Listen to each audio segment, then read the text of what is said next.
Приветствую вас на канале Панцергренадера. В этом видео на примере раскрашенной фотографии мы рассмотрим самые редкие и престижные боевые награды Вермахта и СС. Партийные и другие понтовые знаки отличия мы затрагивать не будем. Только реальные боевые награды, которые достались солдатам потом и кровью. На этом фото запечатлены два гауптмана, о чем свидетельствуют их звезды на погонах. Сразу бросаются в глаза прямоугольные нарукавные нашивки у офицера слева. Это нарукавный знак за уничтоженный танк, учрежденный 9 мая 1942 года. Примечательно, что награждению подлежали и те солдаты, которые уничтожили бронетехнику противника с 21 июня 1941 года, то есть фактически с начала войны с Советским Союзом. Для получения награды необходимо было уничтожить один танк или бронеавтомобиль неприятеля с помощью гранаты, мины, противотанкового ружья или гранатомета, но без помощи артиллерийского огня. Нашивка представляла собой серебристую галунную ленту с черным значком танка посередине. Носилась на правом рукаве ближе к плечу. 18 декабря 1943 года была учреждена более высокая степень награды за уничтожение 5 танков противника. Она уже была золотистого цвета. Всего за время войны нарукавной нашивкой второй степени было награждено около 10 тысяч человек. Среди солдат нарукавный знак за уничтоженный танк считался очень престижным, поскольку свидетельствовал о личной храбрости и стойкости в бою. Обладателем наибольшего количества таких нашивок стал обер-лейтенант Гюнтер Визенс, уничтоживший 21 танк противника, а это 4 золотых ленты и 1 серебряная. Вторым по результативности стал Фридрих Андинг с 18 победами, а третьим Адольф Пайхль, на счету которого было 11 танков. Схожим по внешнему виду и правилам ношения был нарукавный знак за уничтожение низколетящего самолета при помощи ручного стрелкового оружия калибром менее 12 мм. Данная награда была учреждена 12 января 1945 года. Однако полагалась и тем солдатам, которые сбили самолеты ранее этой даты. Правилами особо оговаривалось, что военнослужащий должен был самостоятельно добиться результата, а не во время массовой стрельбы. Аналогично знаку за уничтоженный танк нашивка имела 2 степени: серебристого цвета за 1 сбитый самолет и золотистого цвета за 5 сбитых самолетов. Посередине ленты размещался силуэт самолета. Данная награда была настолько редкой, что мне не удалось найти ни одной фотографии военнослужащего с этой нашивкой. Точное количество награждений неизвестно, а тем более сомнительно, что кто-либо заслужил ленту золотистого цвета. Камераден. Я решил создать канал Панцергренадера в Телеграме. Приглашаю всех желающих подписаться на него. В Телеграме я публикую редкие раскрашенные фотографии с подписью, штатные структуры различных подразделений в наглядном виде, информационные посты про выдающихся военных личностей, красочные арты боевой техники и вооружения, рисунки униформы и снаряжения солдат различных родов войск, а также все видеоролики, которые выходят на Ютубе. Ссылку на телеграм-канал вы найдете в описании под видео и в закрепленном комментарии. Присоединяйтесь к сообществу самых активных зрителей проекта «Панцергренадер». Теперь поговорим подробнее о лентах, продетых во вторую сверху пуговичную петлю мундира. У офицера справа таких ленты 2, у офицера слева 1. Данные награды не являются самыми редкими и престижными, однако о них также стоит поговорить. Например, лента красно-бело-черного цвета, присутствующая на мундирах обоих офицеров. Это орденская лента Железного Креста второго класса. Сам крест носился только в день награждения и во время торжественных мероприятий. В повседневной обстановке оставляли только ленту, продетую в петлицу кителя. Железным крестом второго класса было награждено около 2,5 миллионов человек, так что это достаточно массовая награда. А рассмотрели мы ее потому, что это низшая степень самого престижного ордена. Кстати, среди награжденных было 39 женщин.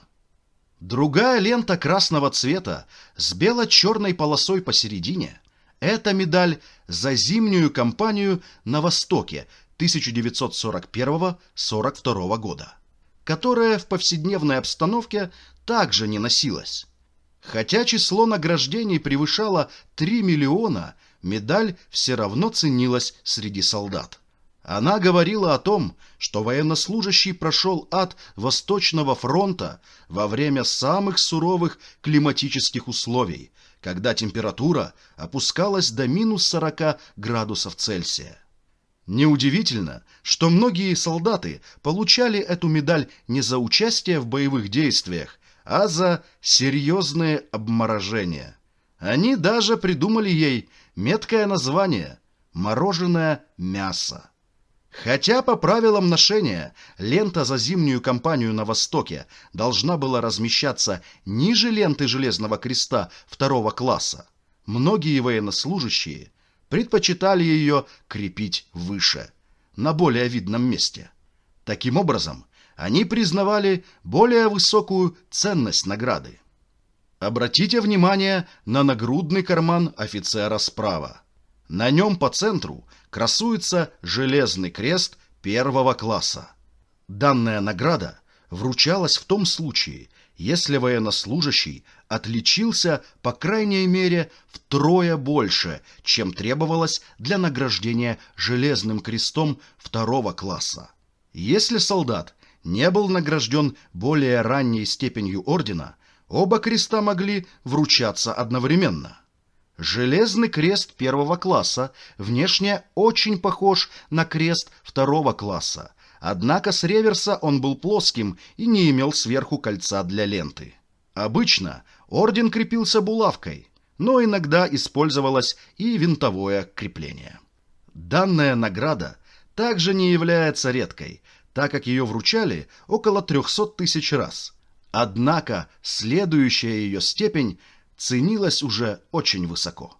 Да-да, речь идет о рыцарском кресте Железного Креста, который носился на шее на красно-бело-черной ленте.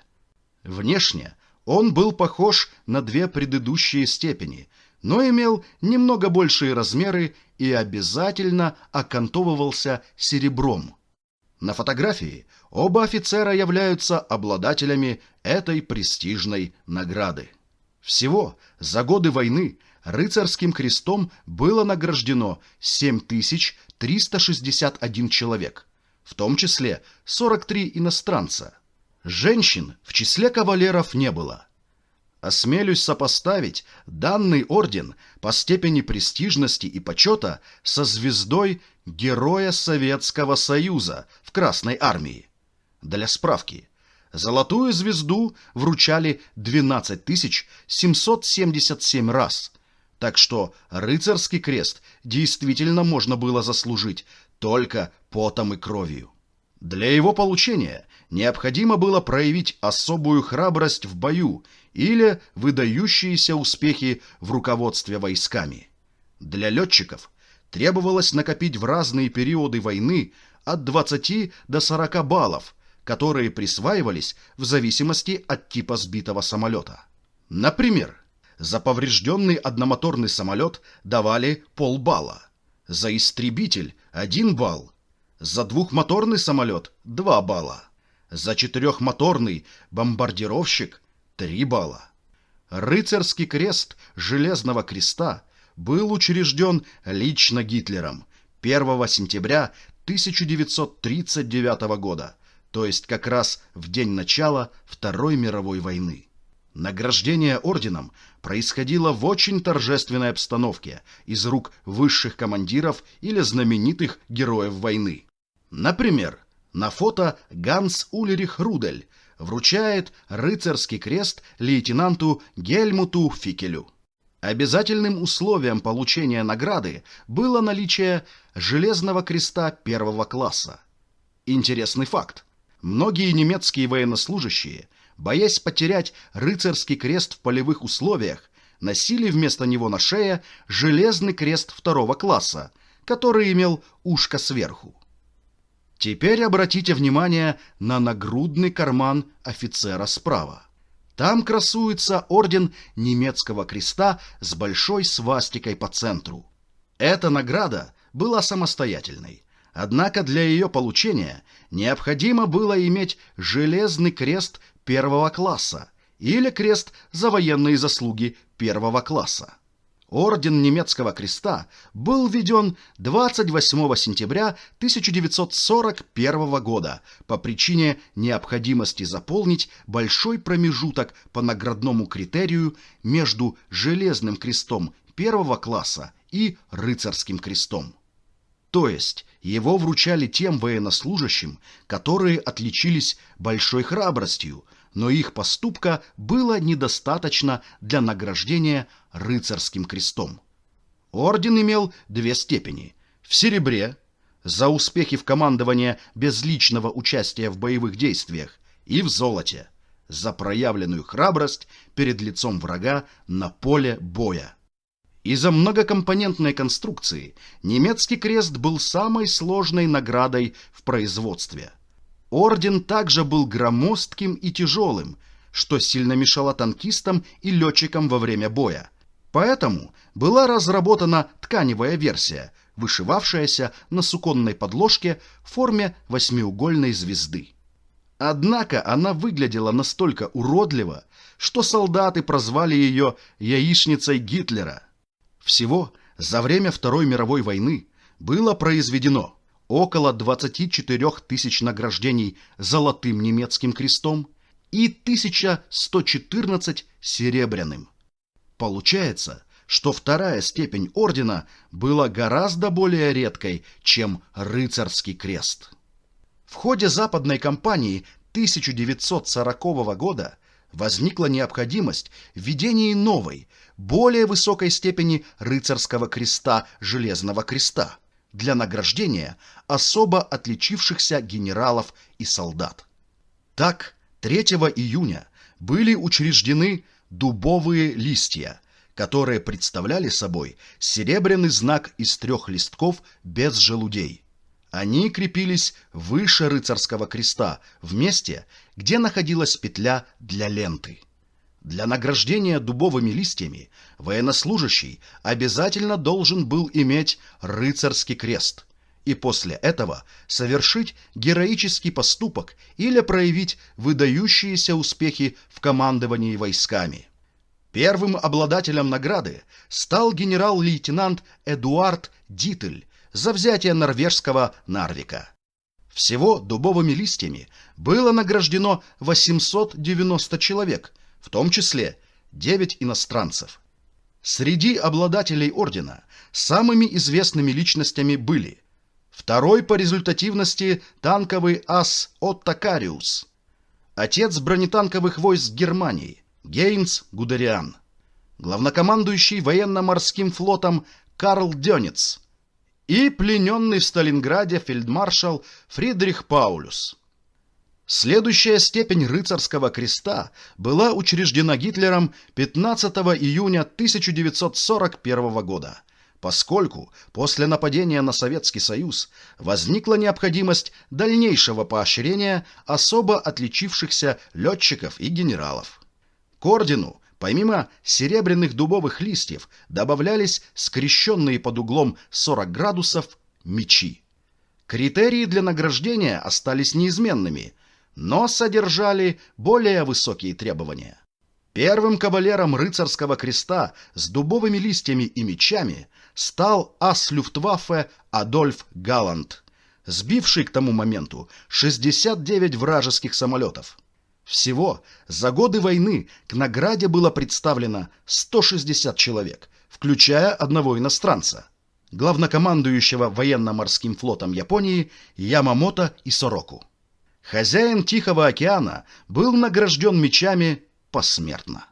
Среди обладателей рыцарского креста с дубовыми листьями и мечами самыми известными личностями были Эрих Рудорфер, ас Люфтваффе, сбивший за один боевой вылет продолжительностью 17 минут 13 советских истребителей; Михаэль Витман, самый результативный танковый ас Второй мировой войны, уничтоживший, по официальным немецким данным, 138 танков и 132 противотанковых орудия; Курт Майер, легендарный командир 12-й танковой дивизии СС Гитлер-Югент, ставший самым молодым дивизионным генералом; Иоахим Пайпер, один из самых результативных и талантливых танковых командиров СС. Из немецких генералов за умелое руководство войсками данной награды были удостоены Эрих фон Манштейн, лучший оперативный ум вермахта; Эвальд фон Клейст, единственный фельдмаршал, выданный Советскому Союзу и скончавшийся в тюрьме; Герман Гот, командующий 4-й танковой армией; Пауль Хаусер, самый опытный и результативный генерал Waffen-СС; Гюнтер фон Клюге, виновник отстранения от командования Гудериана, которого хотел вызвать на дуэль; Герд фон Рунштедт, командующий группой армии Юг, а позднее командующий Западным фронтом.